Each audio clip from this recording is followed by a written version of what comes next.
కేసీఆర్ గారు నల్గొండ గతంలో వచ్చినప్పుడు నేను దత్తత తీసుకుంటా, నేను సస్యశ్యామలం చేస్తాను వాగ్దానం చేసింది. ఆయన వాగ్దానాలన్నీ కూడా బూటక వాగ్దానాలు అనేది తేలిపోయింది. మొన్న ఎలక్షన్లే తెలంగాణ ప్రజలందరూ కూడా బుద్ధి చెప్పారు. ఎందుకంటే అన్ని మాయమాటలు చెప్పి 10 సంవత్సరాల క్రితం డబల్ బెడ్రూమ్ ఇస్తానడు, ఇంటికి ఒక ఉద్యోగం ఇస్తానడు, 3 ఎకరాల భూమి ఇస్తానడు, అన్నీ మాయమాటలే. అంటే ఒక్క నిజం కూడా చెప్పని కేసీఆర్ని ప్రజలు బుద్ధి చెప్పి గద్దె దింపడం జరిగింది.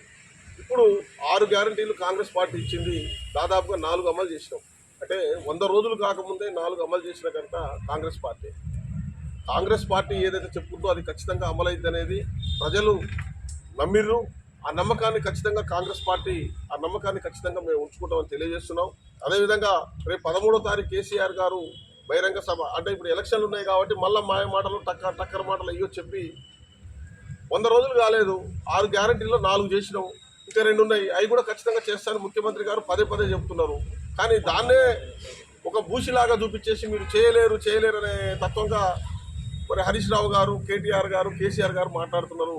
ఖచ్చితంగా రేపు 13వ తారీఖు జరగబోయే ఏదైతే మహాసభ ఉందో ప్రజలందరూ కూడా కాంగ్రెస్ కార్యకర్తలు కాదు ప్రజలే వ్యతిరేకించి, బాబు నువ్వు గతంలో చేసింది ఏంటి, నల్గొండకి ఏం చేస్తున్నావు, దత్తత అన్నావు, ఇవన్నీ కూడా ఏంది అనే దాని మీద అడ్డుకోవడానికి ఖచ్చితంగా ప్రజలందరూ ముందుకు రావాలని కోరుకుంటున్నాను.